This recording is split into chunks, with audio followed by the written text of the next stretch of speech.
पढ़े लिखे हैं वो लोग आगे नहीं आ पा रहे हैं कि मतलब एसटी एससी के चलते।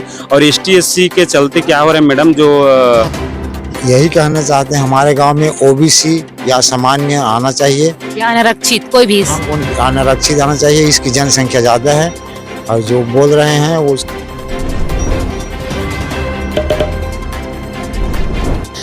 जय जोहार। आप मन देखा था द फायर न्यूज। मोर नाम है अंजलि। आरक्षण निकल चुके हैं जेमा कई आदमी मन ह खुश हवे और कई आदमी मन ह नाखुश हवे। आरक्षण ला लेके कोलेगांव पंडरिया विकास खंड के कोलेगांव के आदमी मन है आवक और से बातचीत करबो। भैया कौन गांव से है और का मत लेके आए हो? जी, हम लोग कोलेगांव से हैं। हमारे यहाँ 2004 से अब तक एसटी एससी दोनों का ही अभी तक आरक्षण दिया जा रहा है और हमें जनरली सामान्य अथवा ओबीसी चाहिए, अनारक्षित चाहिए। उसका आवेदन लेके हम लोग कार्यालय जिला कलेक्टर के पास आए हैं और चूंकि इससे पहले माननीय विधायिका महोदय भावना बोहरा जी से भी हम लोग आग्रह किए थे कि हमारे यहाँ एसटी और एससी दोनों को छोड़ के कोई अन्य दे, क्योंकि हमारा उन लोगों से कोई बैरी नहीं है, लेकिन क्या है ना कि थोड़ा बहुत विकास की दृष्टि से अन्य जो समुदाय के लोग हैं, अन्य समाज के व्यक्ति हैं, उनको भी अवसर दिया जाए। इसके मांग को लेकर हम लोग फिर आज जिला कलेक्टर में आए हैं। निर्वाचन आयोग से आग्रह करते हैं कि वो जल्द ही हमारे मांग के ऊपर कुछ सुनवाई करे।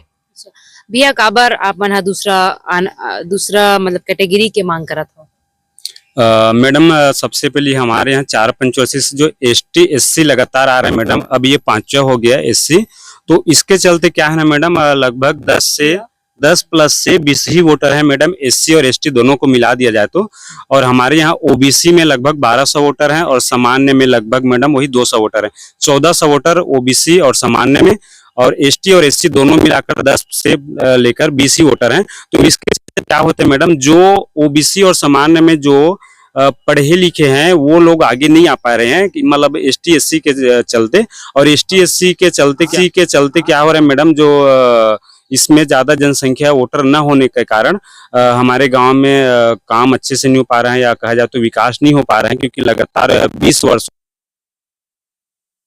हम चाह रहे हैं कि हमारे यहाँ एसटी और एससी को हटाकर ओबीसी या सामान्य किया जाए, जिससे जो पढ़े लिखे और जो शिक्षित युवा हैं या जो बेरोजगार हैं और जो हमारे समाज और हमारे ग्राम में जो पढ़े लिखे हैं वो गांव के विकास के लिए सामने आ सके। यही आशा और विश्वास के साथ हम जिला कलेक्टर के पास आए थे। भैया आप मन बाबा आप मन आए रहो कलेक्टर ऑफिस में, का बोलिस कलेक्टर साहब? जांच करेंगे बोले से। तो का लगते भरोसा है बदल जी? अब भरोसा तो भाई दिए हैं डिप्टी कलेक्टर, तो विश्वास है कि बदल जाएगा। ठीक भैया आपका कुछ कहना चाहते हो? यही कहना चाहते हैं हमारे गांव में ओबीसी या सामान्य आना चाहिए या अनारक्षित कोई भी अनारक्षित आना चाहिए। इसकी जनसंख्या ज्यादा है और जो बोल रहे हैं वो उसका आदिवासी है, एसटी का जनसंख्या कम है, 10-20 वोट है मात्र।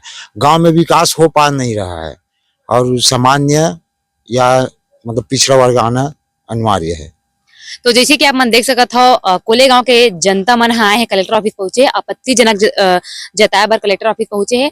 इखर मन के कहना है कि 5 साल हो गए लगातार एसटी और एससी बस 5 पंचवर्षीय हो गए लगातार एसटी और एससी बस ला मौका मिलते, दूसरा अन्य जाति के ला मौका नहीं मिला। वही ला एमन बदलवाए बर फिर से आरक्षण होना चाहिए ऐसे करके एमन कलेक्टर ऑफिस पहुंचे। अब एमन देखना ये हुई कि घर मांग पूरा हो पाते या नहीं हो पाए। आप मन के मांग पूरा नहीं हुई, बोलो मांग पूरा नहीं हुई का करो? नहीं, बस आग्रह है कि चेंज हो जाए, क्योंकि विकास आंदोलन करेंगे ऐसा कुछ तो नहीं है, या चुनाव स्थगित नहीं, क्योंकि हम प्रशासन से नहीं लड़ते, उतना हम लोगों की क्षमता नहीं है। एक छोटे से ग्राम से है हम लोग, क्योंकि हम कोई प्रकार के वाद विवाद चाहते ही नहीं है। बस वही है कि चुनाव आयोग अध्यक्ष से आग्रह है कि वो अपना निर्णय सही रखे, क्योंकि हमारे यहाँ जो जनसंख्या के आधार पर देखोगे तो भी क्षेत्र के आधार पर दोनों में एक ही है ना कि ओबीसी दीजिए या तो फिर अनारक्षित दीजिए। और एक दो रहता चलता, दो तो चार चार बार हो गए, उसी को आप दे रहे हो, सही नहीं है। तो इधर मन के कहना हवे कि बार बार एक ही जाति के मन बनथे, एसटी और एससी बस बनथे, सामान्य मतलब मौका नहीं मिला, ओबीसी मतलब भी मौका नहीं मिला, जेखर चलते इखर गांव के विकास रुक चुके हैं। वही ला मन हा बदलवाए बर आज कलेक्टर ऑफिस पहुंचे। फिलहाल के लिए बस इतना ही। देखते रहो द फायर न्यूज।